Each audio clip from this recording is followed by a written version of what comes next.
Hercule Poirot and the Woman in the June Coat. Chapter 1. The Shadow on the Terrace of San Remo. The Hotel Excelsior in San Remo, perched on a promontory overlooking the Ligurian Sea, was a place of peace in June, golden sunshine, and silence interrupted only by the song of seagulls or the clinking of sparkling wine glasses. It was a place where crime seemed as out of place as a coat in midsummer. And yet it was precisely one coat, an elegantly cut, pale cream coat with a sky-blue satin lining, that started it all. Madame Giselle Martin saw him first. She was on the terrace reading The Review of Two Worlds, when she noticed the solitary figure walking among the empty breakfast tables, too bundled up for the weather, too quick to be casual. The coat billowed lightly in the coastal breeze, and its wearer wore a wide-brimmed hat that completely obscured her face. "Funny," Giselle murmured, not looking away. When she looked up again, the figure was gone. The next morning, the gardens were sealed off. Inspector Paolo Ferraro of the local police stood frowning under the pergola, staring at Lord Wilbury's lifeless body, found among the bougainvillea. His walking stick had been tossed aside. A spilled glass of liquor soaked his waistcoat. There was no blood or visible wounds, but his face wore an expression of utter terror. "Poison!" Mrs. Martin ventured, while the murmurs of the other guests floated in the air like curious midges. The police suspected an unfortunate heart attack, but not Madame Giselle, and certainly not Mrs. Katharina del Bosco, who with a trembling hand called a number she remembered from a case that had occurred years earlier on the Orient Express. "Monsieur Poirot," he said urgently, "a crime has been committed, and I fear that no one here will see it as you do." 3 days later, a short gentleman, with a perfectly symmetrical moustache and patent leather shoes as polished as mirrors, stepped off the train from Geneva. Beside him was a leather suitcase bearing his initials, H.P. "Ah," Poirot said to the hotel porter with a barely visible bow, "I'm afraid I'm arriving not just at a resort hotel, but at a crime scene. Tell me, does the terrace have a direct view of the lower garden?" "Yes, sir," the man replied nervously. "Good. Then I'd like to see it immediately. And if possible," he added elegantly, tapping his cane, "also the guest log for the last 10 days. An hour later, Poirot stood on the terrace, observing the barely visible footprints in the gravel, the rim of a glass still unremoved, and the traces of perfume in the air, a floral fragrance with an underlying note of artificial lavender. He bent down and picked up something almost imperceptible from the ground, a strand of blue thread. "Funny," he murmured, one eyebrow raised. "A June coat, too warm for this weather, too quiet to go unnoticed." The hotel manager, an angular man named Ricci, offered him the guest list. Poirot skimmed the names with meticulous attention. "And this name?" he pointed out. "Mrs. Aurora St. Clair. He arrived 5 days ago. Where are you staying?" "In Suite 203, sir. But he left this morning before you arrived." Poirot closed the register with a controlled sigh. "People who leave early always interest me, Monsieur Ricci, and those who wear a June coat, even more so." It was then that Poirot noticed one last detail. The waiter serving near the crime scene, a young man named Marco, was avoiding his gaze. His handkerchief hung untidily from his pocket. His shoes were dusty, Unlike the dining room floor, Poirot smiled faintly. The game had begun. Chapter 2. Echoes of the Garden and Lies to the Sun. Hercule Poirot spent the afternoon meticulously exploring the garden where Lord Wilbury's body had been found. It was a meticulously landscaped space, bordered by perfectly trimmed hedges and white gravel paths that crunched underfoot. But it wasn't the perfection of the landscape that captured his attention, but its silence. "Too clean," he muttered, bending down to examine a slight unevenness in the path. There, half hidden in the gravel, he discovered a tiny piece of glass, barely larger than a thumbnail. He straightened and returned to the hotel, requesting a complete list of the staff working the night of Lord Wilbury's death.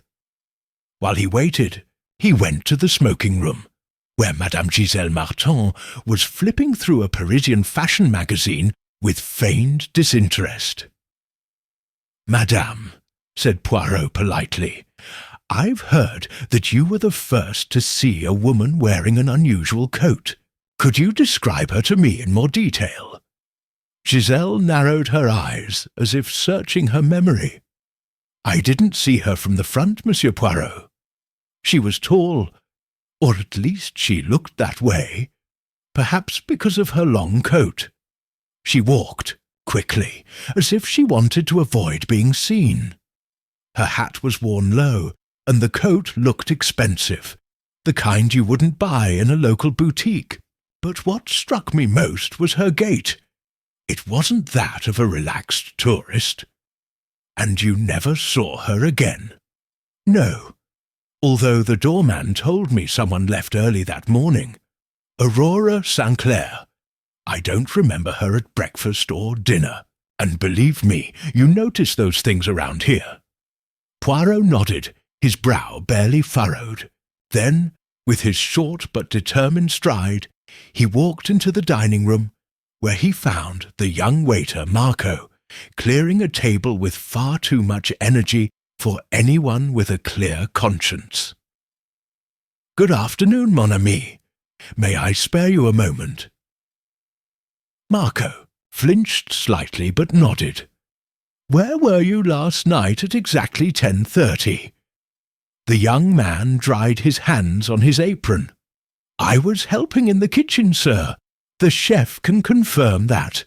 "Ah, yes, certainly. But tell me, did you know Lord Wilbury?" "Just by sight. He always ordered the same thing. Cognac after dinner, and a glass of ice water, which he didn't drink. And last night, same here. Except he asked for the glass to be brought out, to the garden. I brought it to him and left it on the small table under the orange tree. He was alone, or so I thought." Poirot noticed the hesitation in the last sentence. "And now you don't think so?" "I don't know. I heard something, footsteps maybe. I thought it was one of the hotel cats, but now—" He shrugged. "It's possible someone else was there." Poirot nodded his thanks and headed for the lobby, where Director Ricci was waiting for him with a file folder. "Monsieur Poirot, we've discovered something curious," Ricci said, opening the file. "Madame Aurora St. Clair's signature doesn't match the passport documents presented upon admission. The signature on the register is delicate, elegant, but on the passport it's firm, almost masculine." Poirot took the document, examining both signatures carefully. A woman hiding under a false name, and leaving before dawn. Mais oui, Ricci, this story is beginning to reveal its complexity. That evening, Poirot dined alone. While sipping his coffee, he observed the rest of the guests. Madame Martin talking to a German couple. A young British man with an aquiline nose was leafing through a book on philosophy, and a gentleman with an ornate cane Colonel Brangwyn was conversing with a woman in blue who seemed not to be listening. Everyone, Poirot thought, seemed distracted. Or perhaps it was their way of hiding the tension that hung in the air, because a murder, no matter how elegant the setting, stains even the silences. At midnight, Poirot stopped at the window overlooking the garden. The reflection of his impeccable figure mingled with the darkness outside. And there, among the shadows, he thought he saw something moving. A faint glow, like a covered lantern. He smiled calmly. The lady in the June coat may not have finished with San Remo. Yet, Chapter 3. The Lady with the Blue Hat. The next morning, Hercule Poirot requested a secluded table on the terrace for his breakfast. Dressed in an impeccable white suit and his trademark neatly folded handkerchief, he leisurely examined his coffee cup as the coastal breeze caressed the tablecloth. This wasn't just any breakfast. It was a strategically constructed scene. From his position, he had a perfect view of all the diners. The young British man, Anthony Burbage, according to the record, was reading the Times with excessive concentration. Colonel Brangwyn chewed his toast as if it were a military order. Madame Martin pretended to leaf through a book, but her gaze kept returning to the same page. And the woman in blue, the one who paid no attention to the colonel's chatter, seemed lost in thought, stirring her tea without tasting it. Poirot had noticed her from her arrival. There was something in her demeanour, a mixture of sadness and restraint, of someone who listened too much, but spoke too little. When she stood up, he did the same. He followed her discreetly to the greenhouse, where she paused to look at the orchids. "Excuse me, madame," he said gently. "Would you mind if I shared a few minutes of conversation with you?" She turned around with a look of surprise. She was a woman in her 40s, with grey eyes and a soft voice. "It depends on the subject, sir. Oh, just the affairs of the human soul, and the coat that doesn't belong in the month of June." A slight shudder, barely perceptible. "Excuse me?" "Last night, someone crossed the garden with a covered lantern. They didn't make a sound, but left footprints. And a few days ago, a woman was seen wearing a long coat, much too warm for this climate. Are you, by any chance, Madame Aurora St. Clair?" She shook her head, though not firmly. "My name is Evelyn Faraday. I'm here for relaxation, not mystery. No one chooses San Remo by chance, madam. Tell me, did you know Lord Wilbury?" "Not personally. I heard him speak a couple of times in the living room. He sounded arrogant. And you saw him the night of his death?" "No, at least not consciously." I retired early. Poirot inclined his head slightly. "Interesting. According to room service, you ordered an infusion after midnight. Lemon balm tea." Evelyn pressed her lips together. "I couldn't sleep. I didn't know that was a crime." Poirot smiled. "It isn't, but it reveals a detail that others wouldn't have mentioned, because the person serving that night claims that while delivering the tea, he saw a figure in light clothing crossing the corridor toward the garden." Evelyn turned around, her eyes fixed on a white flower. "Do you think it was me? I think you saw something, and you're not sure you want to say it. What if it were so? Then, madame, I must beg you to remember, silence can also be complicit. It's not just about protecting yourself, but also about preventing the killer from striking again. Evelyn stared at him. Her grey eyes didn't waver now. I saw someone that night. Someone who shouldn't have been there. A male figure. He was walking toward the back pavilion, where the garden lanterns are kept. He was wearing a dark trench coat, and a hat that covered his face. Can you identify it? I don't know, but it seemed to me that he was limping. Poirot frowned. Only one guest in the hotel walked with visible difficulty. Colonel Brangwyn. "Thank you, madame," he said with an elegant gesture. "You've been braver than you think." He left the greenhouse. Poirot found Ricci waiting for him in the hall, nervous. "Monsieur, we've received a telegram from the London bank investigating Lord Wilbury's account. It seems he made a large cash withdrawal just before coming here, but no one knows why." Poirot nodded slowly. Missing money, a false identity, a silent lady, a limping witness. The case was woven with invisible threads, each thread seeming to be part of a larger pattern. Returning to his room, Poirot opened his notebook and wrote carefully. Who did Wilbury come to pay? And why did someone lie about a borrowed identity? He gently closed the notebook. And the woman in the June coat, who is she really? Chapter 4. The Colonel's Staff and the Non-Existent Letter. The morning was clear and mild in San Remo, but in Hercule Poirot's mind clouds were gathering as he strolled slowly along the marble path that bordered the gardens of the Hotel Excelsior. His gaze rested on every detail. The unlit lanterns, the swept leaves, the open windows of the rooms overlooking the east wing. Everything had the harmless look of the everyday, but Poirot knew, as he always knew, that the ordinary is often the most perfect disguise for crime.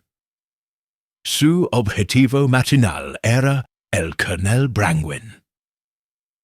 The retired military man was in the hotel library, leafing through a military atlas with obvious boredom.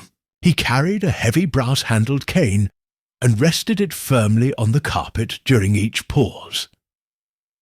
When Poirot approached, he greeted him with a polite bow. "Colonel, may I steal a few minutes of your time?" Brangwyn raised an eyebrow, but closed the Guilhergie. "Atlas, of course, although I don't know what use I'm going to be in this mess. The local police seem convinced it was a heart attack, but not you," Poirot replied calmly. "You, like a good soldier, recognize when a retreat conceals an ambush." Brangwyn gave a dry laugh. "Touché, sir. And how may I help you? Would you limp, Colonel, if you walked without a cane?" "Huh? No, of course not. This cane is more out of habit than necessity. I injured myself years ago, but it's nothing serious anymore." Poirot looked at the walking stick for a moment. "Would you allow me to examine it?" Brangwyn handed it to him disdainfully. Poirot turned it carefully, examined the base, and then subtly removed the cap from the handle. Empty. No false bottom. No surprise. He just gave it back. "Thank you. Did you know Lord Wilbury?" The Colonel snorted. "He wasn't my cup of tea. A typical down-and-out English nobleman who still demands reverence. Gambler, womanizer, talker. In short, an easy target. And were you at the hotel the night of his death? In my room, reading. I don't have an alibi, if that's what you're wondering. No, Colonel, just facts. Did you hear anything unusual?" Brangwyn Reflectiono. "Yes, someone arguing. A woman's voice, clearly angry. around 10. I couldn't make out the words. It came from the hallway, or maybe the balcony, but it was brief. Poirot thanked him and withdrew. The sound of an argument. This was the second time someone had hinted at a nocturnal encounter. An angry woman, a limping figure, a lantern flashing across the garden. He returned to the lobby and headed to Principal Ricci's office, where he was leafing through papers with a worried expression. "Monsieur Poirot," Ricci said, "I have a curious fact that might interest you. This morning, our cleaning service found a crumpled piece of paper in the wastebasket of room 203, the suite of this Aurora St. Clair." Poirot took the paper and delicately unfolded it. It was torn in the middle, but still read, "I can't take it any more. The blackmail has gone too far. If I meet him tonight, it must end." "Where is the other half? We haven't found her." Poirot nodded slowly. This was no longer a simple escape. It was a planned disappearance. Someone had come to sever a link, to change the rules of the game. And that someone feared blackmail. Who among those present had something to hide? At that moment, Poirot noticed the figure of Evelyn Faraday, sitting alone on the terrace, notebook on her knees. He approached cautiously. "Do you write, madam?" She looked up, somewhat surprised. "A little. Nothing serious. I jot down thoughts so I don't lose them. Thoughts or memories." She lowered her gaze. Poirot sat down delicately. "Madame, did you personally know Lord Wilbury?" "Yes," he replied after a long pause. "Many years ago. We had a shared past. It was brief, but I didn't forget it. And him. I don't think so either. He recognized me, though he didn't say so. The way he looked at me gave it away." Poirot studied her face closely. It wasn't just sadness. It was a suppressed tension, something unresolved. "Were you afraid of him?" "No," Evelyn said firmly. "Not fear, but yes, resentment. He ruined something in my life, something that could have been important." Poirot nodded, respecting the silence that followed. Then, as he stood up, he said in a low voice, "The past, madame, rarely stays where we left it." And as he walked back toward the gardens, the question kept echoing in his mind. What truth was hidden under June's coat? And why had someone come to San Remo to silence it forever? Chapter 5. The Lie on the Postcard and the Name That Didn't Appear. That afternoon, while the guests of the Hotel Excelsior were sunbathing or playing cards under parasols, Hercule Poirot walked with short, firm steps through the small post office, located in the central square of San Remo.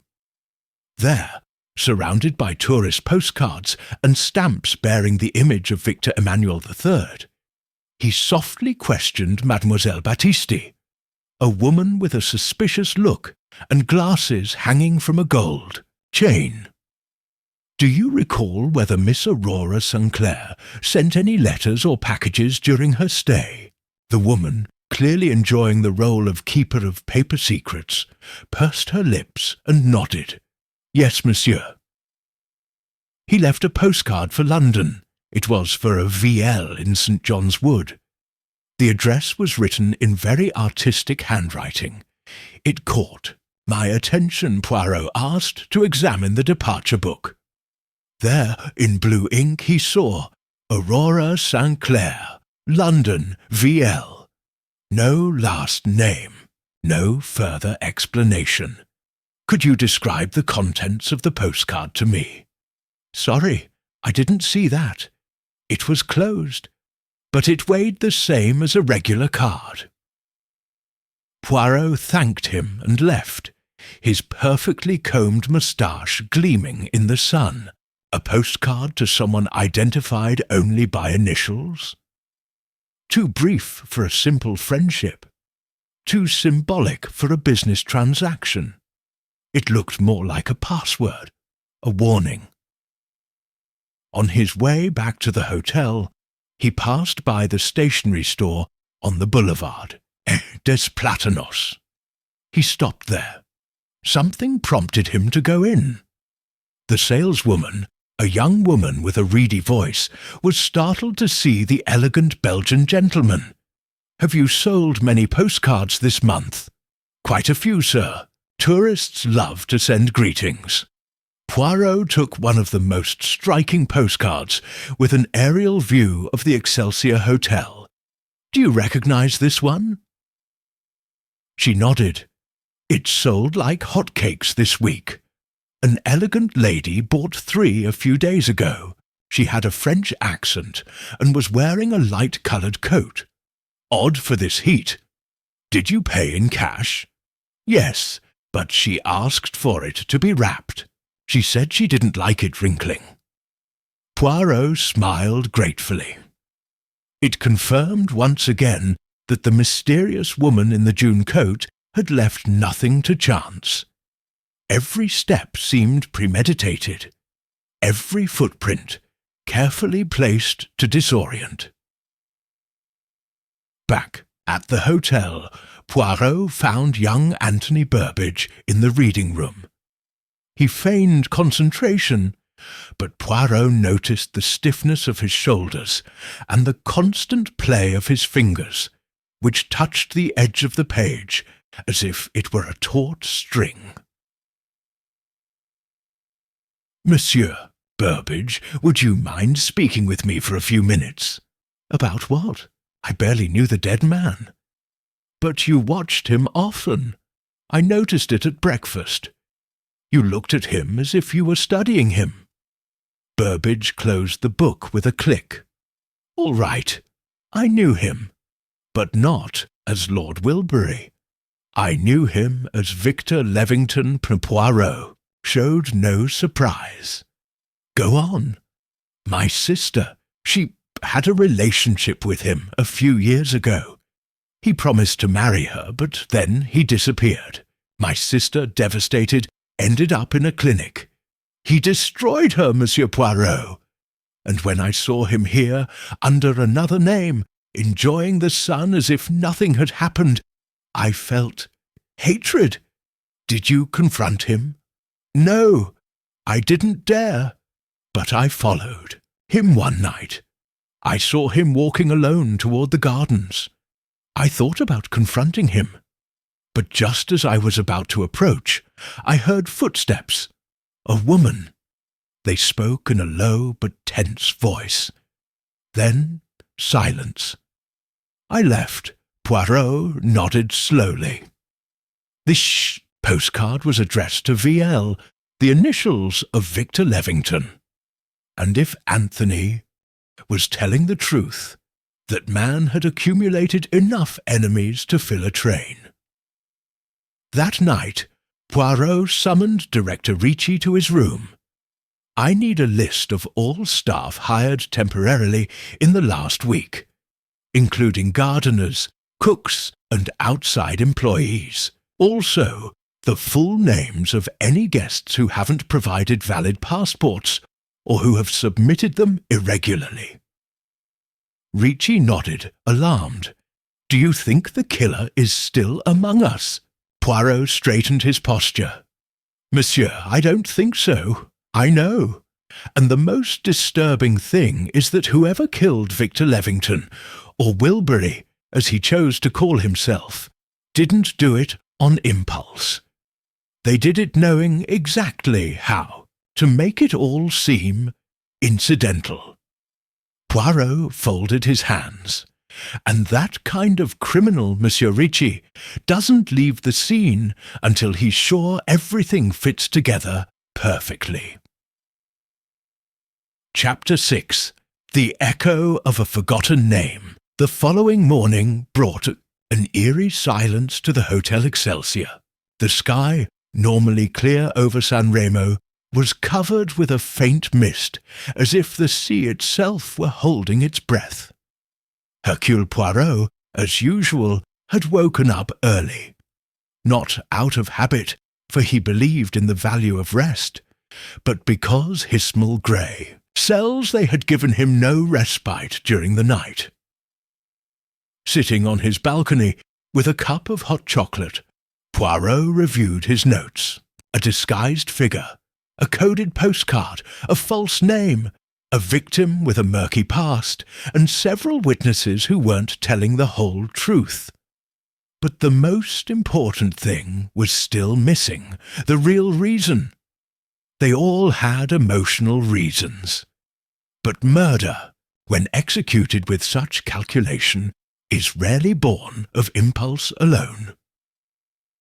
There was a knock at the door. It was Ricci, the hotel manager, accompanied by a young woman in a navy blue uniform. "Monsieur Poirot, as you requested. This is Clara, our operator. She has something to share." Poirot invited her in with a courteous gesture. "Thank you for coming, mademoiselle. Would you like to sit down?" Clara did it, nervously. "I don't know if it's important, sir, but that night, around 11, I received a call from room 207. It was a male voice. He asked me to connect to a number in Nice. But the tone was strange, as if he were saying goodbye." "And did you manage to establish the call?" "No. He told me to try again later. But when I did, they weren't answering on 207 anymore." "And who occupies 207? Ricci flipped through a piece of paper. "Anthony Burbage." Poirot raised his eyebrows without surprise. "Is he in his room now?" "He left early this morning. He hasn't returned yet." Poirot thanked them both and remained thoughtful. A failed call, made in a farewell tone. Regret or remorse? He decided to check the room himself. With Ricci's help, he entered room 207. The place was tidy, spotless, too spotless. On the desk, he found an empty envelope with a fresh ink mark and a carefully torn sheet of paper. Only the end of a sentence remained. "It's not justice, but it's the closest I could get." Poirot closed his eyes. An echo, an idea forming in the mist. As he returned to the lobby, an unexpected figure met him. "Evelyn Faraday, Monsieur Poirot, I need to speak to you." He led her to the music room, where the sound of an out-of-tune piano drowned out the conversations. "What, do you wish to confess to me, madame?" She was trembling slightly, but not from fear. "I received a letter before coming here. No return address. It simply said, 'Wilbury will be in San Remo on the 15th. The past returns to collect its debt.' I recognized it immediately. His handwriting. Victor Levington Poirot inclined his head. 'And you came.' 'Why?' 'Because I couldn't help it, because I needed answers. But I didn't kill him, Monsieur Poirot. I didn't have the courage.' 'And do you think anyone else received a similar letter?'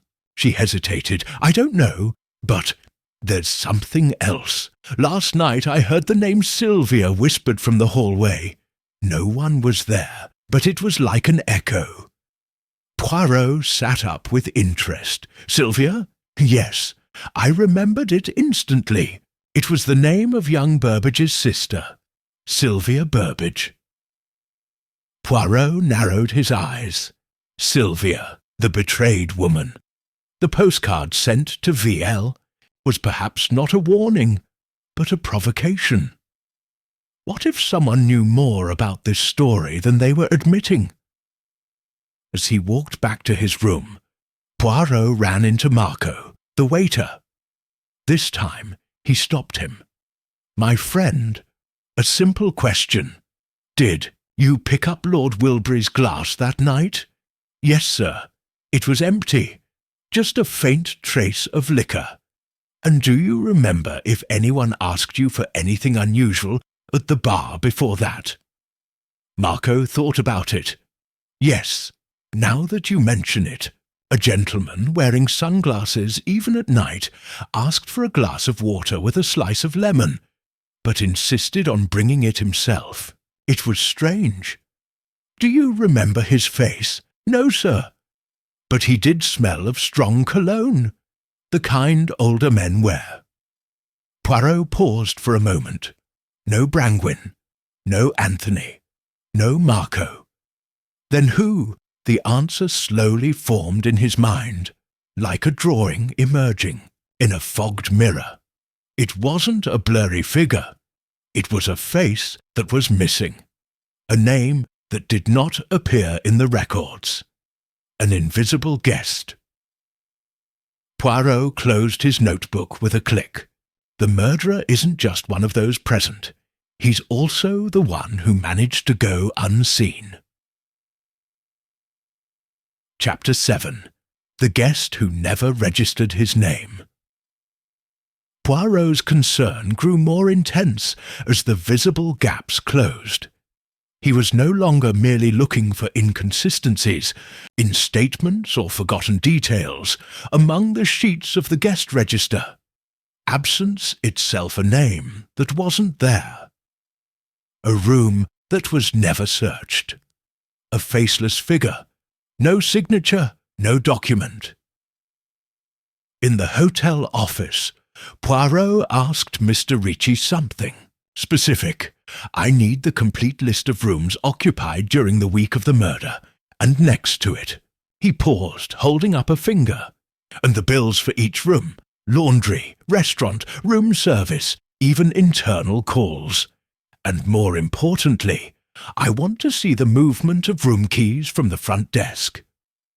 Ricci, already beginning to anticipate Poirot's thoroughness, nodded and went for the documents.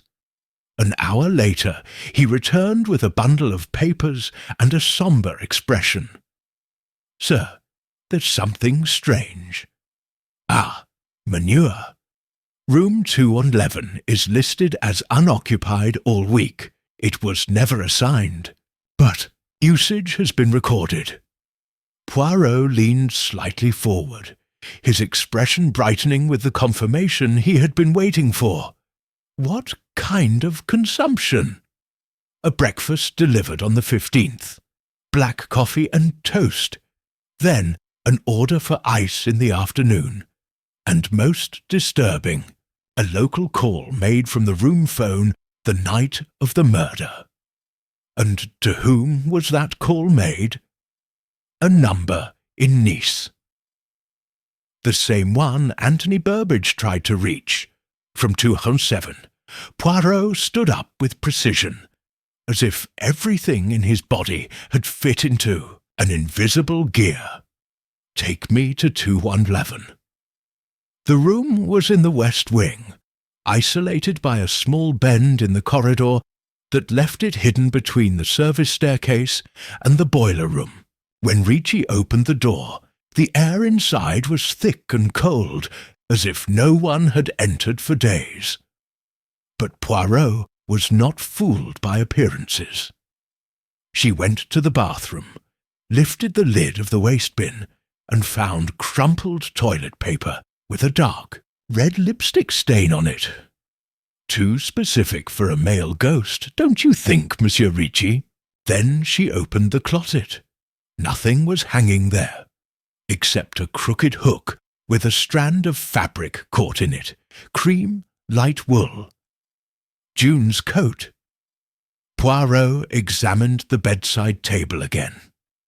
There, barely visible under the lamp, he found a tiny gold medal in the shape of a starfish. It bore no inscription, but its style seemed familiar. He went down to the hall and asked the concierge, "Have you seen this medal before?" The concierge took it, perplexed.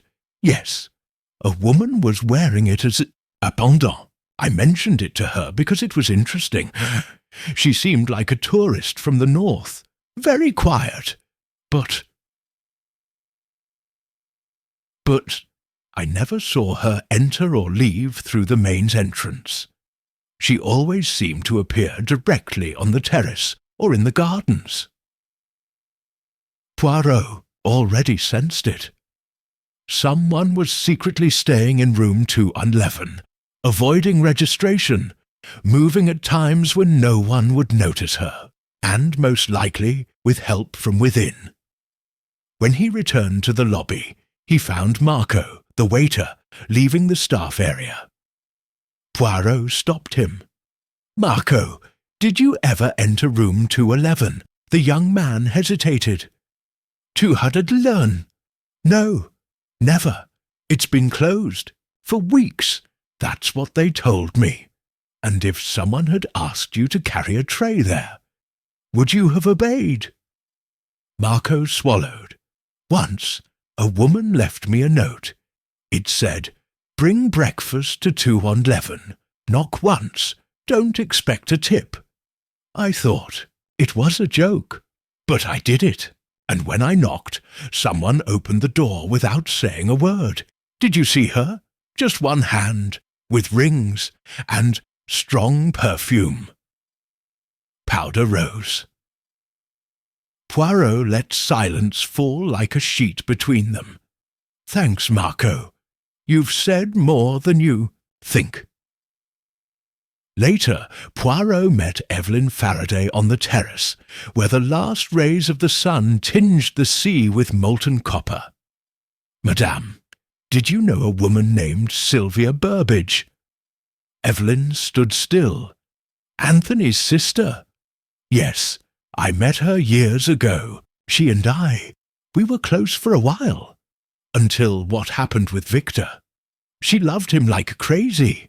And when he disappeared, she changed. She became erratic. She drifted away. Could she have come here?"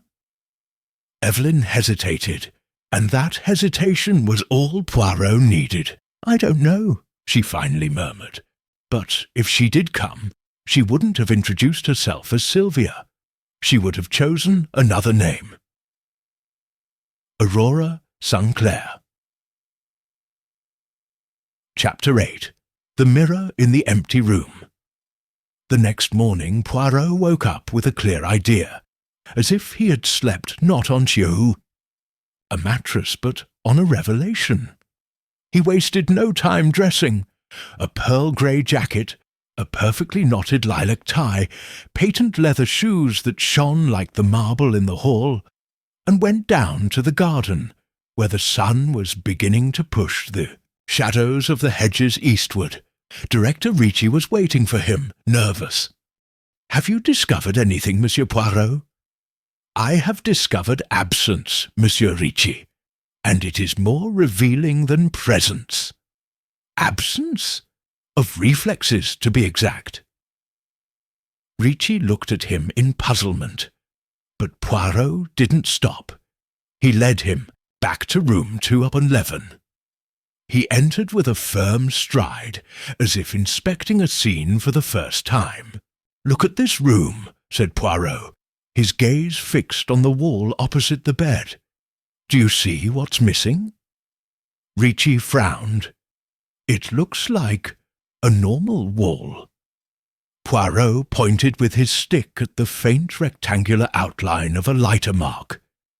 "There used to be a mirror here, a large one, recently removed, perhaps because someone didn't want to see their reflection."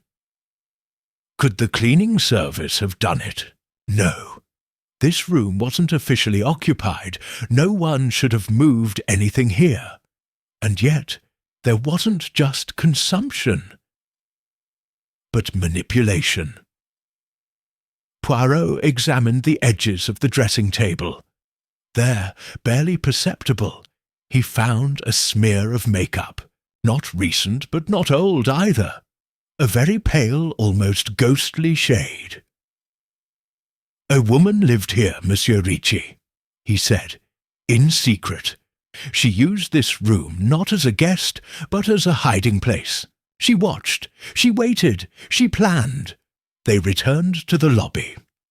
Poirot requested access to the hotel's internal telephone system. The operator, initially puzzled, agreed after the manager intervened. Together, they looked up the outgoing call records from 211. "2 calls to Nice," said Poirot. "Which number?" It was dictated to him. Poirot wrote it down carefully and then turned to the concierge. "Do you recognize this number?" The janitor thought about it. "It belongs to an antique shop, Le Tour de Verre. But they don't ship, only hand deliveries. Why would someone call there from an unoccupied room?" Poirot didn't reply directly. He walked out onto the terrace, where he found Anthony Burbage reading alone. "Monsieur Burbage," he said with his usual courtesy, "I have learned something curious." The young man looked up, tense. "Yeah?" A woman wearing a light-coloured coat, falsely identifying herself, and for personal reasons, stayed in an empty room. She contacted a business that knew about her past, and she avoided all contact with you. "What are you talking about?" Poirot leaned towards him. "From Sylvia Burbage, her sister, the book fell from the young man's hands." That can't be. Are you sure?" Anthony closed his eyes, breathing heavily. "I received a postcard, unsigned. It just said, 'We will meet,' again where the lie began. I thought it was a trap, but also an opportunity. And you didn't tell anyone? I was scared. If she'd lost her mind, if she wanted revenge, I didn't know what I'd do. She'd already lost control once." Poirot offered him a handkerchief. "But she wasn't the one who killed Victor Levington. So who?" Poirot didn't reply. He withdrew and walked towards the gardens. He found Evelyn Faraday standing in a gazebo, her arms crossed and her face tense, looking out at the sea. "Did you know Sylvia was here?" "I suspected as much," she admitted softly. "I recognized her. Changed, yes, but it was her, and her. Look, it was like that of someone who's waited too long." Poirot sat down next to her. "Why didn't you tell me?" "Because I'm also to blame, Monsieur Poirot. I was her friend, and I was the one who encouraged her to love Victor. I told her he was sincere. I was wrong. And when she collapsed, I wasn't there. And now I don't know if he came to seek justice or redemption." Poirot closed his eyes for a moment. The killer killed with premeditation. No fingerprints, no noise, no visible weapons. But he did use a symbol. The cup was intact, the fear etched on the victim's face. It was a psychological murder, madam, a crime of the mind, not of force. Evelyn looked at him with sudden clarity. "So, then," Poirot interrupted gently, "there remains only one question." He stood up, adjusted his moustache, and added, "Who in this hotel knew enough about Victor Levington's past to destroy him from within?" To be continued. Chapter 9. Traces of the past in the closed suitcase. The sun beat down harder on San Remo, as if trying to erase, with its relentless light, the shadows that still lingered in the corridors of the Hotel Excelsior. But Hercule Poirot knew that the shadows of crime didn't dissipate with the heat, but rather clung to corners where no one looked. And in this case, the darkest corner seemed not to be in a room, but in a suitcase. Back in his room, Poirot asked Ricci for special access, an inventory of the luggage stored in the hotel's cellar. The manager, though perplexed, didn't object. They went down together to a refrigerated room where trunks, briefcases, and luggage left behind by hurried or discreet guests were stored. "Monsieur Poirot, all this has been labelled," Ricci said. "We check it after every departure, but the suitcase you're referring to isn't on any list." Poirot advanced carefully between the piles of luggage until he stopped in front of a dark red, leather suitcase. It had no visible label, but there was dust beneath it, and the lock showed signs of recent use. "This one, Mr. Ricci. Who does it belong to?" Ricci examined the bottom of the suitcase. There, barely visible, was an inscription in cursive, "Esclair." "My God," he murmured. "No one claimed it. We thought it belonged to a guest who left early." Poirot asked for the bellboy with access to the master keys. The young man obeyed, and under his gaze the detective gently turned the lock. Click-dry indicated that the interior would soon cease to be secret. The suitcase was organized with surgical precision. White and beige clothes, expensive perfumes, a poetry book underlined in delicate handwriting, and in a hidden compartment under the lining, a metal box with old photographs. Poirot took them out one by one, wearing gloves. In them, Victor Levington appeared at different moments, smiling with a glass in his hand, sitting next to a young woman with light hair, undoubtedly Sylvia, and another photo, where he appeared next to Evelyn Faraday. Ricci swallowed. Did they know each other?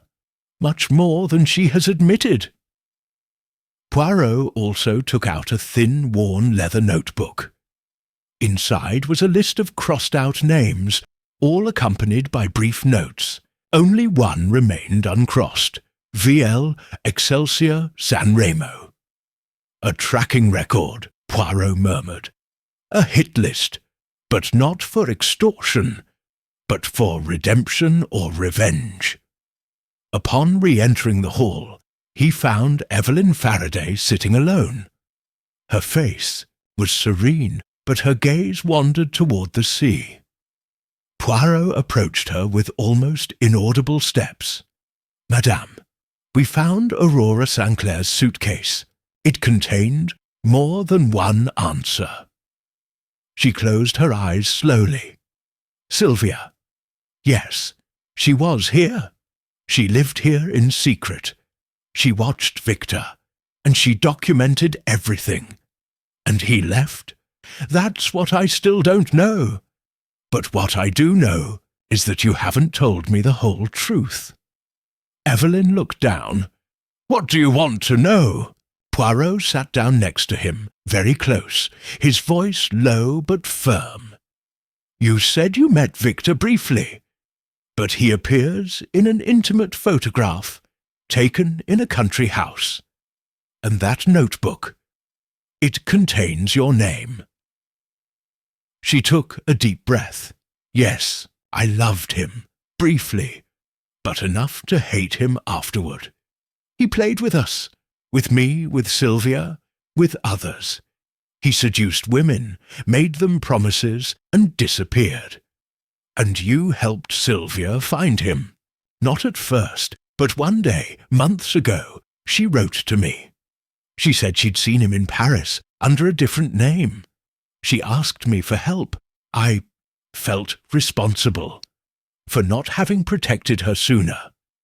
Poirot nodded slowly.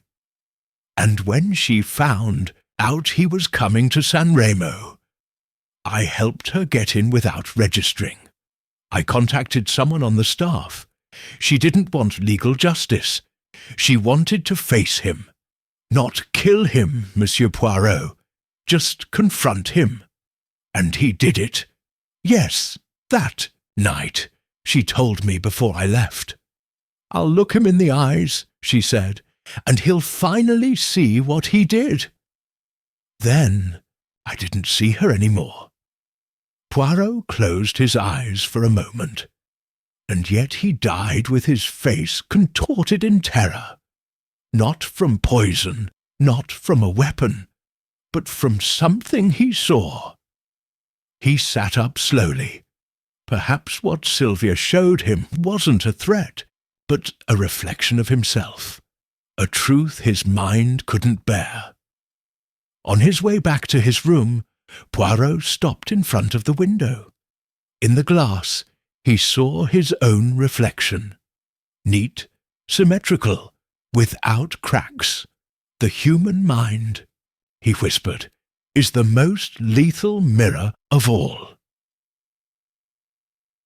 Chapter 10. The Night No One Quite Remembered. Hercule Poirot spent the rest of the afternoon in the smoking room of the Hotel Excelsior, apparently absorbed in a solitary game of chess. He moved his pieces slowly, as if each move on the board corresponded to an invisible move within the case. To observe him, one would have thought he was meditating on an imminent check, and so he was, only not in chess. At 6 o'clock sharp, Poirot requested a private meeting with Ricci, Evelyn Faraday, Anthony Burbage, Colonel Brangwyn, Madame Giselle, and Marco, all names implicated directly or indirectly in the night of the crime. I have asked that you all be present, Poirot began, closing the door with a gesture, because we have reached the brink of truth. And as with all truth, there are those who have seen it, and those who have feared it. Silence fell over the room. Only the murmur of the sea lapping against the hotel's distant foundations could be heard. Poirot turned on his heel and looked at Evelyn Faraday. You helped Sylvia get into the hotel without registration, hiding her in room 201. Do you admit it? Evelyn, pale, nodded. Yes, she didn't want to be seen, just to be close, to understand. Poirot turned to Anthony. And you, Mr. Burbage, received a postcard promising a reunion with your sister, but you chose to hide it. Why? Anthony clenched his fists. I was afraid she'd do something terrible. I'd lost control before. I thought, if I left her alone, she'd go away. And you, Colonel Brangwyn? Poirot intervened. You said you never knew the deceased, but years ago you and Victor Levington were in the same regiment, weren't they? Brangwyn frowned. That was a lifetime ago. I didn't recognize him at first, but yes, he was in my unit. He was kicked out for misconduct. He blackmailed officers with personal secrets. A persistent occupation, it seems. Poirot took a couple of steps towards the centre of the room. What I want everyone to understand, she said softly, is that Victor Levington wasn't killed by a hand, but by a reflection, by the image someone sent back of himself. That night, Sylvia confronted him, not with weapons, but with memories. He opened his notebook and took out a folded sheet of paper, a letter in Sylvia's handwriting. He showed it to everyone. We found it in your suitcase. It wasn't mailed. It was addressed to Evelyn. It says, I'm not going to kill him. I'm just going to make him see what he left behind. My face, my voice, the words he said to me. He looked at each one firmly. That night, Sylvia entered the garden. Victor was alone. She faced him. She didn't touch him. But he broke. He fell not from venom or violence. His heart couldn't resist the guilt, the terror, or perhaps the certainty that his mask had been broken. Madame Giselle whispered, "So, it was emotional suicide?" "Exactly, madam, but it doesn't end there." Poirot turned to Marco, the waiter. "You helped Sylvia send letters and received money for doing so, correct?" Marco, sweating, nodded with his head bowed. "I just followed instructions. I left envelopes in the lobby for her to pick up. I never thought it was illegal." "It wasn't, but it was decisive." Poirot approached the window, looking at everyone's reflection in the glass. Victor Levington made a living manipulating people. Sylvia wasn't his only victim. Evelyn, the Colonel, even women we'd never met suffered because of him. What happened in the garden was the final act of a play he himself had staged. A broken mirror. Evelyn stood up. Where is Sylvia now? Poirot looked at her with a mixture of compassion and respect. She left at dawn on the train to Nice.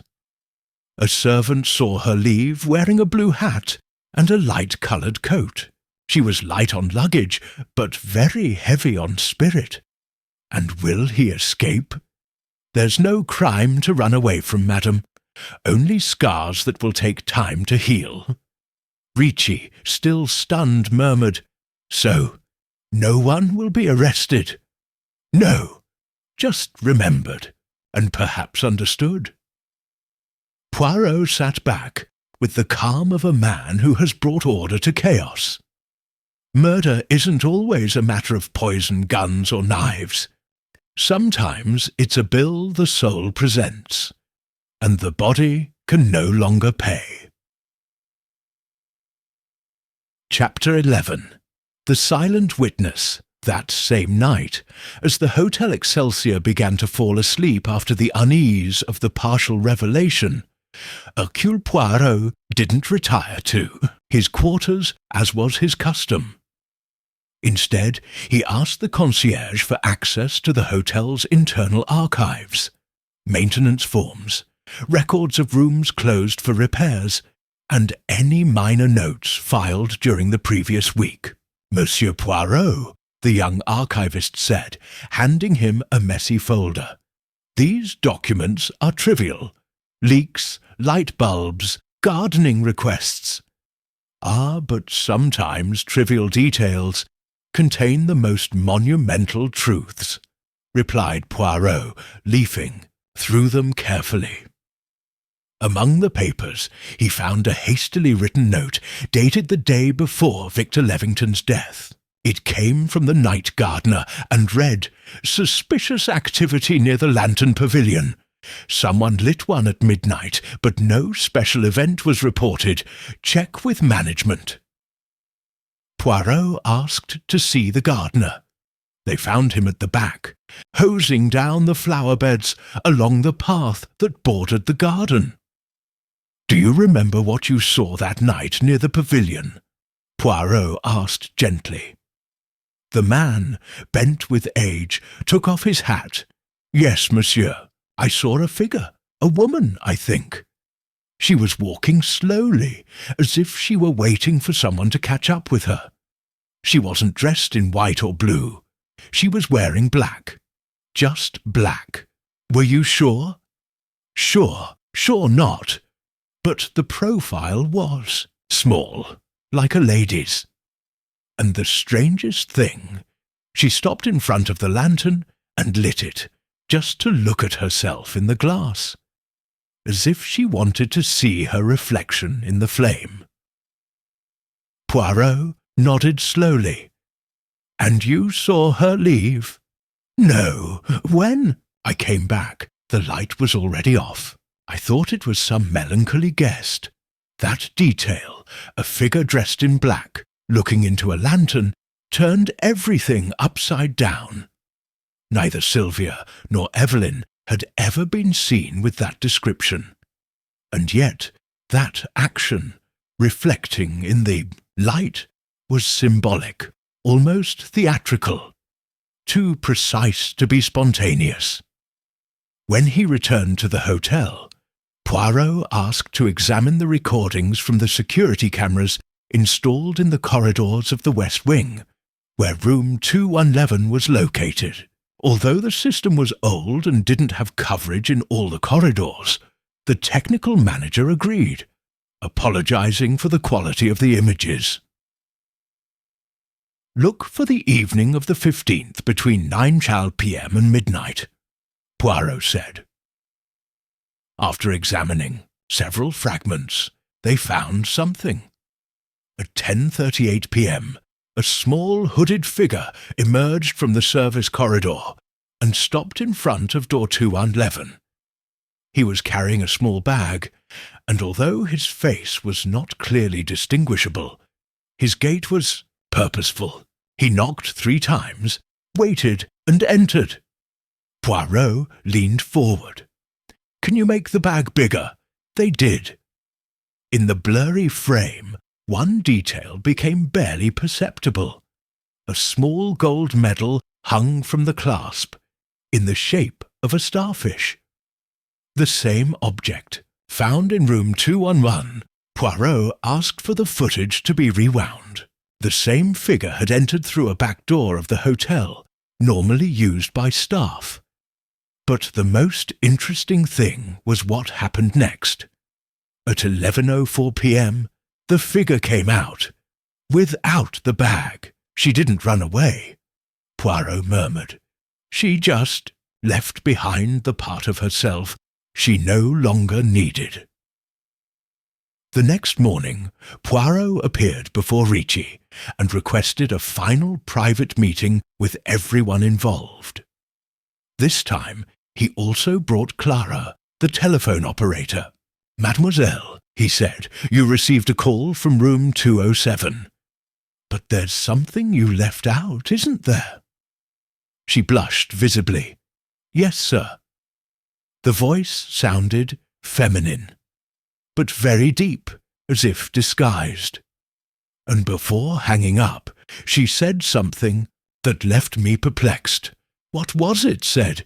"He has finally seen himself. There's nothing left to say." The room fell silent.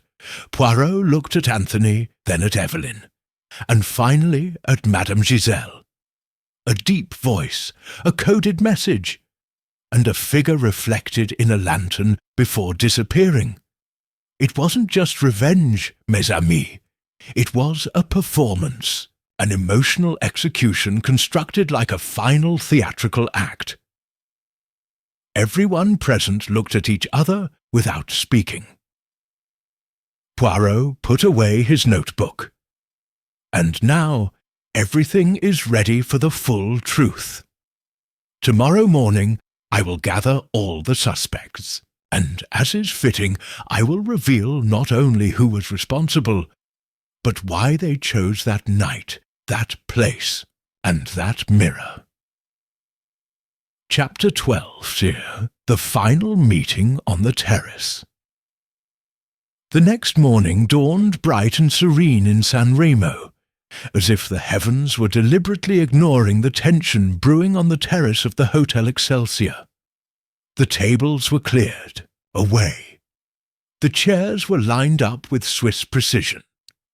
The staff was instructed not to interrupt, and one by one the characters in that intricate tragedy took their seats. Anthony Burbage, his eyes hollow and his jaw tight. Evelyn Faraday, soberly dressed, her hands firmly folded. Madame Giselle, impassive behind her sunglasses. Colonel Brangwyn, standing erect as if in formation. Marco, the waiter, clearly uncomfortable. Clara, the operator, stood nervously at the sidelines. And at the centre, like a conductor before the final symphony, Hercule Poirot. He smoothed his moustache, looked at the sea with a melancholic affectation, and finally spoke. "Mesdames and messieurs, the truth has been patient, but it will be no more.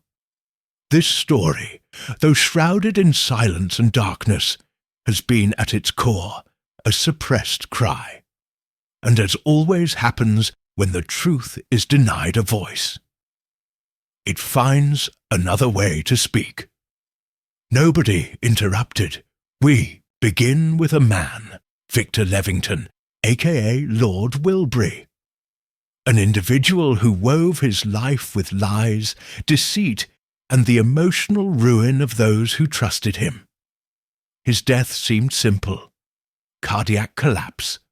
No wounds, no poison. But the terror on his face, it spoke of an invisible killer, a fear so absolute it broke his body without touching him. Poirot walked slowly among those present. Throughout this investigation, we found fragmented clues. A woman in a light-coloured coat, an unmarked room, a suitcase with no owner, a voice that sounded male, but wasn't, and above all, a mirror. Not a glass one, but an emotional mirror, the one Sylvia Burbage held up to her former tormentor. Anthony lowered his head, trembling. She was here, Poirot confirmed. Under a false name, no registration. She hid in room 211, which was secretly made available by someone on the staff, at Evelyn Faraday's request. Poirot turned to her. You didn't deny it. Sylvia was your friend, your emotional burden, and your mirror too. You were his accomplice, but not his instigator. It was she who made the decision to confront Victor, not with weapons, but with memories, with proof of what he had destroyed. Poirot left a small silence, allowing the pent-up emotions to breathe. Sylvia searched for him for years, and when he finally stood before her, she returned every word, every broken promise, every hurt, and he didn't resist. He fell, as vain people fall when they discover they can no longer bear their own reflection. Madame Giselle spoke for the first time. So, it wasn't murder. Poirot raised a finger.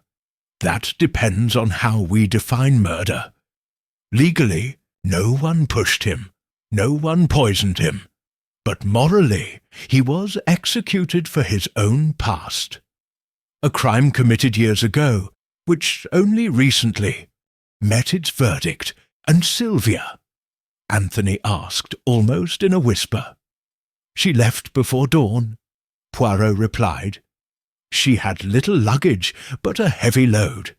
She won't be pursued by the law, although justice, Monsieur Burbage, rarely travels the same routes as the police. The young man didn't respond. He just nodded, holding back tears. Poirot now turned to Marco. You, young man, cooperated without knowing the substance of the matter. You delivered letters. You allowed secret entries. Crime? No. But recklessness, yes, and you must learn from it. Marco nodded, embarrassed.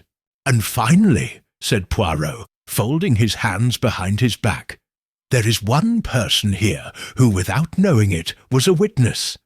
Clara, the switchboard operator. She jumped. You heard the call. A disguised voice said, He has finally seen himself. There's nothing left to say. It was Sylvia. She didn't call out of vanity, but to make her point. She knew she'd run away. She knew she'd leave questions. But she also knew the answers were already in place. Poirot stopped in the middle, with the whole group watching him. It wasn't just another crime. It was an adjustment, an emotional echo. And as with all echoes, no one can say for sure where it began, or when it stopped resonating. He remained silent. The case is closed. Justice! he said with a final gesture, has spoken. And his accent this time was silent, but lethal. Without further ado, Poirot bowed slightly. He turned around and walked away. As the sun reached its zenith over San Remo, on the terrace of the Excelsior, no one spoke for a long time. Chapter 13. Epilogue. The Reflection That Remained. 2 days later, the Excelsior Hotel had regained its usual facade of coastal tranquility. The waiters were smiling again with discreet efficiency. The rooms were being carefully prepared for new guests who would arrive unaware of the recent tragedy. The garden lanterns had been repaired. The mirrors were back on their walls.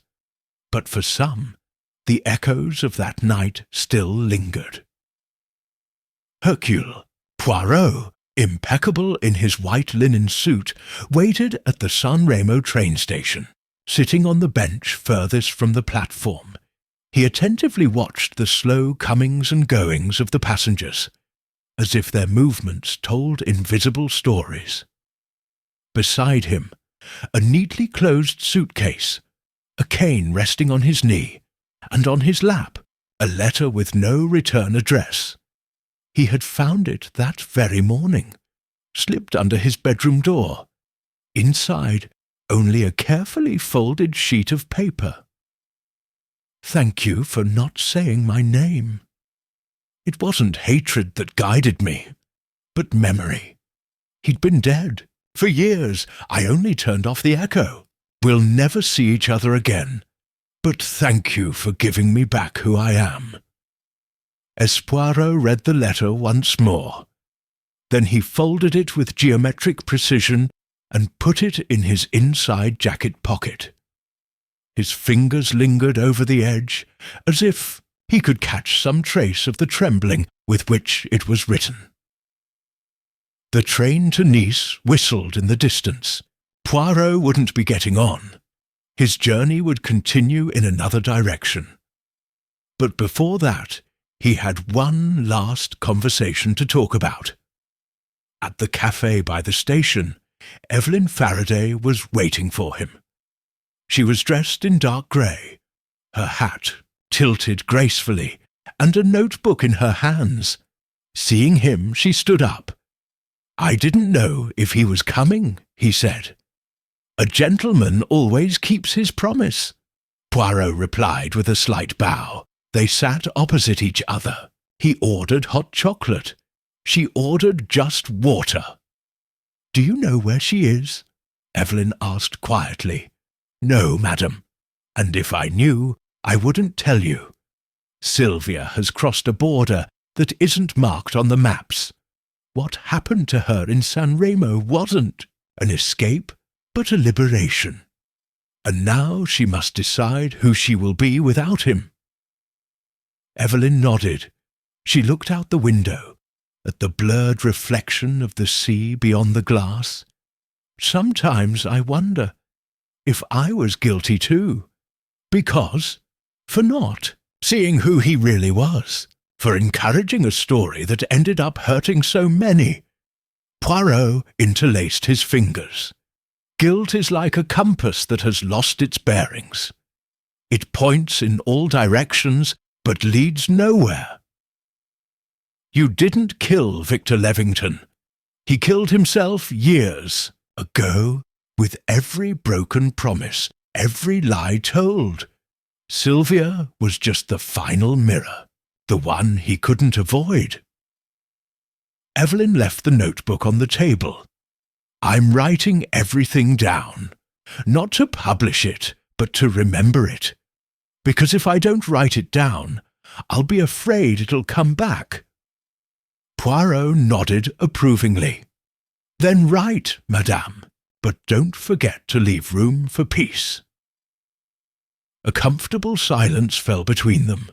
The sun was already rising higher, illuminating the golden letters on the station sign. Evelyn picked up her notebook and stood up. "Thank you, Monsieur Poirot." "I wish you a peaceful journey," he replied with a faint smile. "And if you ever see your reflection, look at it with tenderness. All mirrors can be distorting." She walked away without looking back. Poirot stayed a moment longer. Then he stood up, took his walking stick and his suitcase, and walked slowly along the empty platform. As the train to Genoa approached, its whistle clear and straight, Poirot reflected silently. Justice had spoken, not with shackles, not with courts, but with memories, with redemption, with a mirror returned to its place. And sometimes, he thought as he climbed into the car, that's more than enough. Chapter 14. A Flower to Remember. The train had already departed. The platform was empty, save for a single figure who didn't board, Madame Giselle. From the shadow of a bougainvillea-covered stone column, the woman watched as Poirot disappeared with the same elegance with which he had arrived. Only when the "Urdu" echo of the train had completely faded did she move. Slowly, thoughtfully, her wide-brimmed hat shielding her face from the mid-morning sun. In her purse she kept a dried flower. Not just any flower. A withered gardenia, discreetly picked from the spot where Victor Levington was found dead. Madame Giselle hadn't said everything on the terrace during the final meeting, not because she couldn't, but because there were things that, if said, changed the course of poetic justice. And that, she thought, was sometimes more important than the naked truth. That same night of the murder, she had also been in the garden. She had done so out of habit. She was a woman with a gentle insomnia and alert eyes. She had seen shadows moving, seen Sylvia. Yes, she recognized her, although it had been years since she had last seen her. Sylvia was the niece of an old friend of hers, long dead by suicide, so they said. Victor had also been part of that drama, and now the cycle was closed. But Giselle wasn't there just to remember. Her discreet stay in San Remo had had a different purpose, a search for something lost, yes, but also a silent surveillance. She had tracked Victor down on her own, not to turn him in, but to make sure no one else fell into her trap. The night of her death, Giselle had witnessed the confrontation from a distance. Too far to hear words, but close enough to understand everything. The rigid body, the frozen expression, the slight recoil before she fell. And then how Sylvia walked away, as if she'd just emptied a burden she'd carried on her shoulders for a decade. Madame Giselle, after observing everything, picked up the fallen gardenia from her pocket. A futile act, perhaps, but symbolic. It wasn't an offering. It was a testimony. Days after Poirot's departure, Giselle left the hotel, but not before leaving an unsigned envelope for him at the front desk. Inside, an old copy of a letter her friend had written to her years before. It spoke of Victor, of his promises, of a blonde woman crying in front of a mirror. Sylvia, even then. At the bottom of the letter, Giselle wrote, "Reflections take time to arrive, Monsieur Poirot, but they arrive, and the soul always recognizes its face, even in the shadows." Meanwhile, in Nice, a woman with a light step and a steady gaze stepped off a modest ferry. She carried a small bag and a notebook with wrinkled pages. She checked into a boarding house without giving her real name. She said her name was Claire Durant. That night, in her room, she took a crumpled piece of paper out of her bag. It was a photograph of a young woman in front of a mirror, taken many years ago. He looked at it for a long time, and then, calmly, he burned it, not because I wanted to forget, but because, finally, he no longer needed to remember. Chapter 15. The Silence of the Sand. Days after the San Remo case was closed, news of Lord Wilbury's death vanished from the newspapers. No scandal, no legal proceedings, just a brief obituary in the social section of the Times. Victor Levington, who died abroad under natural circumstances. No one asked any more questions. No one claimed his body. But not everyone had forgotten. On a lonely beach north of Antibes, as the sun began to set in a coral-tinged sky, a solitary figure walked by the sea. He wore modest, unbranded clothes. His hair, carelessly tied back, was covered with a blue linen scarf. He walked unhurriedly, barefoot, leaving footprints that the waves quickly erased. Era Sylvia, Claire Durant to the world, Sylvia to no one but her reflection. The boarding house where she stayed was modest but clean. She followed a precise routine. She ate breakfast alone on the terrace, read in the afternoon, and walked along the beach at dusk. No one bothered her. No one recognized her. And for the first time in years, she didn't look over her shoulder.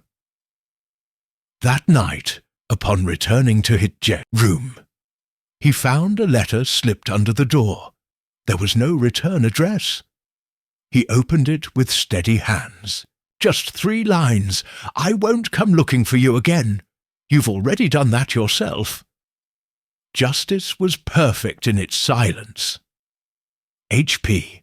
Sylvia closed her eyes. Not out of fear, not out of sadness, but out of profound recognition. Poirot had understood her. He had read her as if she were an open notebook, but he didn't hand her over, because in his exact logic there was no crime, only emotional restitution. And now, the most unexpected absolution, his own. She sat in front of the mirror, a small oval one she had hung over the sink. Her face looked tired but not broken. It had new wrinkles, or maybe they were old ones, only visible now that she was no longer hiding. She took a notebook out of her bag. It was the same one she'd carried since San Remo.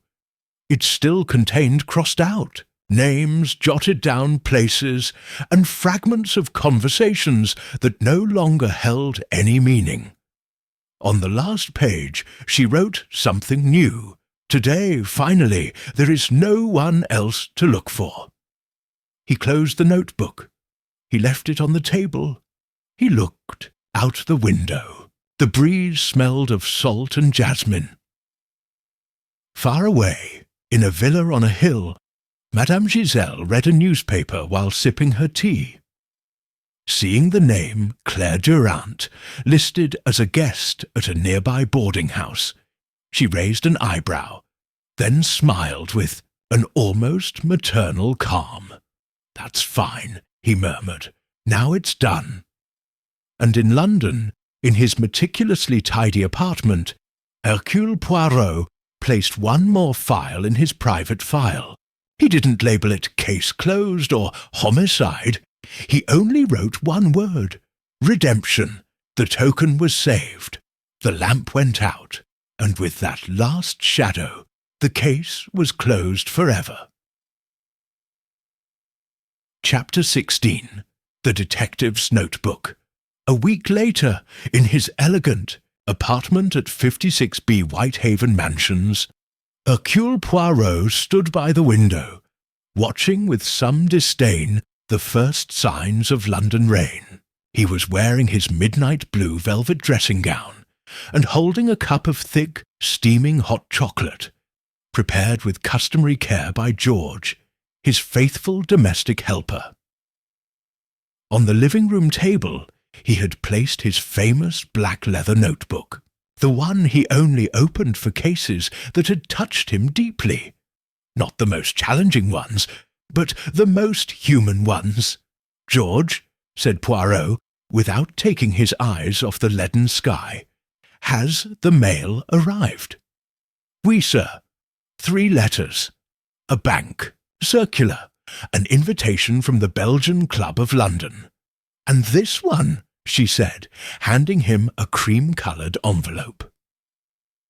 Poirot took it delicately. He recognized the handwriting before opening it. Inside, a short, unsigned note. "I live peacefully, in silence. Every day I leave something behind. Thank you for not destroying me." Poirot smiled faintly. Sylvia was still alive, not just in body, but, and this was even rarer, in will. She had chosen not to hide in an emotional cavern, but to exist, somewhere between memory and the future. He sat down and opened his notebook. On the page for the Levington case, he added new lines in his neat, symmetrical handwriting. Final remarks. Not all crimes are legal. Some are emotional, invisible, wrapped in the fine fabric of personal history. Guilt doesn't always lie in the action, but in the abandonment, the omission, the unhealed wound. Some perpetrators will never be punished because the damage has already been done, and some victims don't seek justice, but rather understanding. Sylvia Burbage didn't kill Victor Levington. She only stripped him of his mask, and it was his own reflection that destroyed him. Poirot closed the notebook and returned it to the shelf among his filed cases. Then he walked over to the oval mirror hanging over the fireplace. It was looked at carefully. "The years go by, mon vieux," he said softly to his reflection, "but the little grey cells are still with you." An hour later, George informed him that Inspector Japp had called, requesting his presence at Scotland Yard on an urgent matter. Something about a string of art thefts in Mayfair to Poirot made a moderate expression of interest. Art thefts? Well, soulless objects. But he grabbed his hat, his ebony cane, and set off with a firm stride.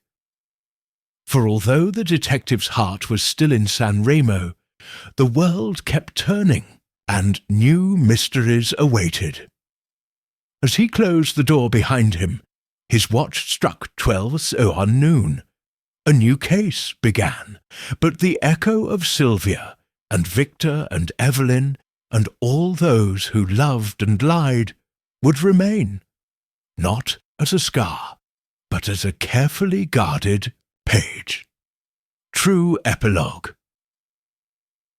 Chapter 17. The Untold Case.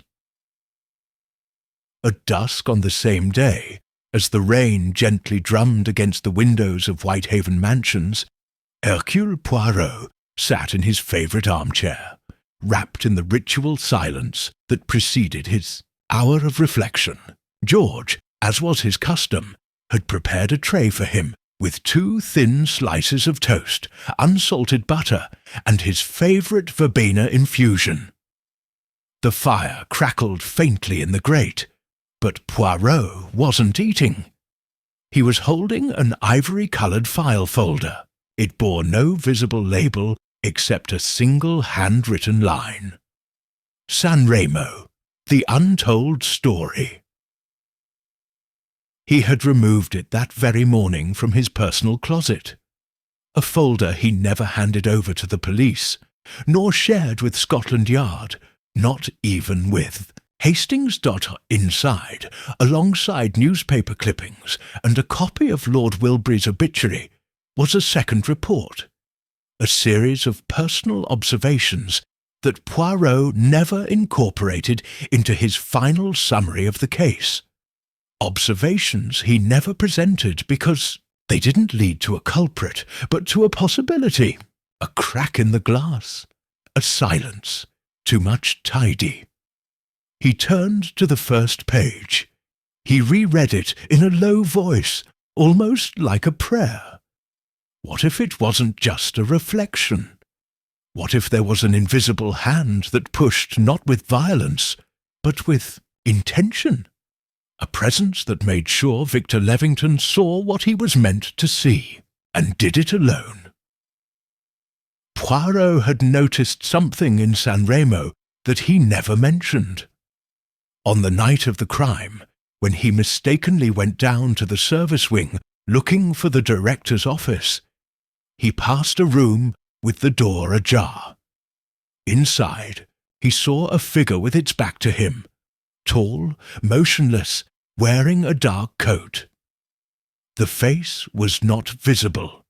The light was dim, but what Poirot remembered afterwards, with an almost involuntary shudder, was an unmistakable fragrance, vetiver with a floral, resin undertone, a perfume not available in commercial stores, a custom blend used only by those with the means and the secrets. Poirot had smelled that perfume before, in Vienna, in an old tea-room where a down-and-out countess tearfully recounted how her daughter was seduced and abandoned by an English gentleman with a false name. That gentleman had been Victor Levington, and now the same perfume had returned. Poirot lifted a second sheet of paper, an unsigned letter, found in the trash in the hotel office. The ink had bled due to moisture, but was still legible. It's not enough for him to be scared. He needs to know he was chosen, that every step led him here, that the end was planned, and that its aftermath wasn't an accident, but a fate. The tone was not Sylvia's. It wasn't Evelyn's. It was no one Poirot could name with certainty. The possibility had troubled him ever since. What if there was another player in the shadows? Someone who used Sylvia as a front, who watched Victor with unhealthy precision, who set the stage without ever appearing on the scene. Poirot closed his eyes. Perhaps not everything should be known. Some truths don't solve problems. They only open up new dark corridors. He closed the folder slowly, reverently. He locked it in a safe inside the sideboard and turned the key, not to protect a secret, but to preserve an uncertainty, something that, even for him, must remain unanswered. Minutes later, the doorbell rang. George announced from the entrance, "A gentleman wishes to see you, sir." He declined to give his name. He simply said he had something for you. From the Ligurian. Coast Poirot sat up slowly. "Liguria, you say?" "Yes, sir. So, George, make some tea. Something tells me the story isn't over yet." Chapter 18. The Last Echo of June's Coat. The man who presented himself to Hercule Poirot that afternoon at Whitehaven Mansions was discreet, of medium height, dressed in a light linen jacket and a beige hat. He carried a small suitcase, which he placed on the drawing-room table without a word. Poirot examined him carefully. The face was unfamiliar, but the manner was too polished for an ordinary traveller, too neutral for an officer. He was, without a doubt, someone accustomed to observing without being seen. "And what have we here, monsieur?" asked Poirot, without leaving his chair. "A delivery. They asked me to deliver it in person. No signature, just this note." The man left an envelope next to the suitcase, nodded with a slight bow, and left without waiting for further words. Poirot opened the envelope. Inside, on thick unlettered paper, was a single line written in black ink. "The coat is no longer warm, but what you stored deserves to be seen by you." Poirot raised an eyebrow. With gentle hands, he opened the suitcase. Inside he found the cream coat, the same one Madame Martin had described. It still smelled of sun-powder, but also of something else, a perfume that had faded over the days, vetiver and floral resin. Rolled up inside the coat, carefully protected by a silk cloak, was a worn notebook. The name on the front page was blurred, but the contents were clear. It was Sylvia Burbage's diary. Poirot began to read with a mixture of caution and reverence. "I didn't go to San Remo for revenge. I went to confirm that he still existed as the man who destroyed my world. For years I wondered if I had exaggerated it, if the pain was mine, not his. But when I saw him, I understood.